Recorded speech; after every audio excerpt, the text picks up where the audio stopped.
78 წელი მე მიმაჩნია განსაკუთრებულია საქართველოს ისტორიაშიც, არა მარტო ჩემი პირადი ცხოვრებისათვის, არამედ საქართველოს ისტორიაში. ეს იყო ის მოვლენა, როცა ხალხმა პირველ რიგში ახალგაზრდობამ ხელისუფლებას აჩვენა, რომ შეუძლია დაიცვას თავისი ენა და თავისი სამშობლო.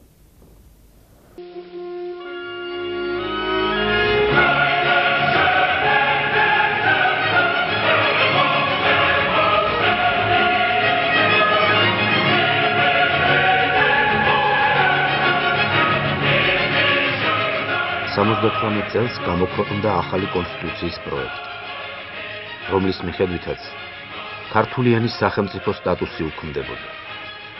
საკითხი საბოლოოდ 14 აპრილის სესიაზე უნდა გადაწყვეტილიყო. მე გულწრფელად გეტყვით, რომ ბატონ ედვარდს პირადად უთქვამს ჩემთვის. ჩვენი ხელიდან რომ ასეთი კონსტიტუცია გამოვიდეს, ჩვენ ამას არასოდეს ქართველი არ გვაპატიებს. ეხლა განა მე არ ვიცოდი ეს კონსტიტუცია, რომელშიც შესწორება იყო შეტანილი და ქართული ენა სახელმწიფო ენა აღარ უნდა ყოფილიყო, აი ეს გამოქვეყნდა ხომ? მთელი თვენახევარი არავითარი მოძრაობა არ იყო, ყურადღება არ მიაქციეს. მე დათი კოჩხიშვილი იყო თვალწდები ახლა იმის უნივერსიტეტის რექტორი და ერთხელ ვკითხე, არ არის მეთქი არაფერი ამაზე. არა, არის, ჩურჩულია უჯერო. ჩურჩულიაო და ნუ სანამდე იქნება ჩურჩული ვერ გეტყვით, ესე რა თქმა უნდა ისიც თანამიგზნოდა, რისმა გორდეძიანი იყო პარტკომის დივანი და რისმა კი უფრო აქტიურობდა, რომ გაეღვიძები ახალგაზრდობა, რომ ენას გვართმევენ. დილით 14-ში უნივერსიტეტის ბაღში შევიკრიბეთ. დაგვიბარეს რექტორთან. იქ ორგანოს მუშაკებიც დაგვხვდნენ, რომლებიც ძალიან მკაცრად გვესაუბრნენ. გამოსვლისას ბატონი დავით შეკვიშვილი ჩვენი რექტორი გამოვყვა. და რექტორის კაბინეტს ორი კარები აქვს. ერთი რომ გავაღეთ და გავიარეთ, ვიდრე მეორეში გავიდოდით, ბატონი დავითი წამოგვეწია და ჩაგვშურჩულა.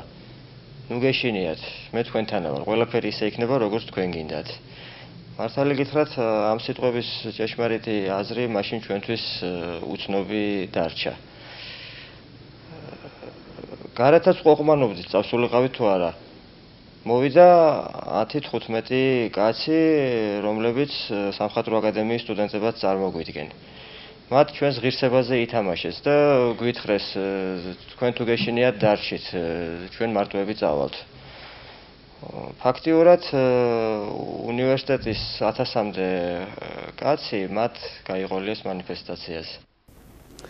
დილით ადრე არის სესია პარლამენტის მაშინდელი სესია უმაღლესი საბჭოს სესია, სადაც მოხსენებიც უნდა გამოვიდე ამ თემაზე სწორედ.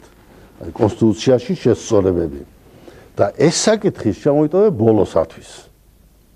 სადაც ბოლო ფრაზებში იყო საუბარი ენასთან დაკავშირებით.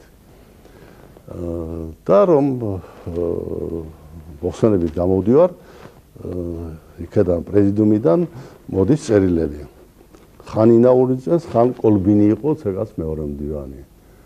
რომ უნივერსიტეტიდან ახალგაზრდობა დაიძრა ახალგაზრდობა. მეორე წერილი მიიღეთ პოლიტექნიკური ინსტიტუტიდან წამოვიდნენ ახალგაზრდები. მერე იყო რომ ახლა ოპერასთან არიან. მერე ბოლო წერილი იყო და რამდენი წერილიც არის, იმდენი ინაური გადის და ეს ხალხი ნერვიულობს. ვინც ინაური რო გადის, ესე იგი რაღაცა ხდება. უშურების უფროსი, რაღაცაშია საქმე. და კარგი ამბავი არ არის. სხვა შორის ხმებით შემოდიოდა ქუჩიდან. ხო და იმდო ბევრი ხალხი იყო, მე არ ვიცი ახლა 20,000 იყო, 30,000 იყო, ცოტა მეტი, ცოტა ნაკლები. ნუ ვინც იყო ახალგაზრდა თითქმის ყველა ზოგიერთ შეიძლება ფეხს აყვა, მაგრამ უმრავლესობა მოვიდა იმ რწმენით, რომ ენა გადაერჩინათ. ეს იყო ჩემის აზრით პირველი, ერთადერთი შემთხვევა კონსტიტუციის, ეგრეთ წოდებული ბრეჟნევის კონსტიტუციის მიღების დროს, როდესაც ხალხმა აიძულა ხელისუფლება გაეკეთებია ის, რაც მას სურდა.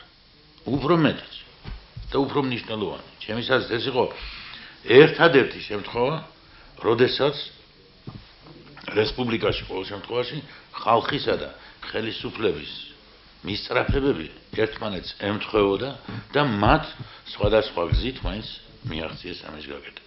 როცა ჩავედი, ჩავამთავრე, უკვე ხალხი მართლა შეკრებილია იქ მთელი ეს უზარმაზარი მასა და გამოაცხადე, რომ დაავტოვოთ, შევინარჩუნოთ ფორმულირება, რომელიც ითვალისწინებს სახელმწიფო ენა ქართული ენის გამოცხადება.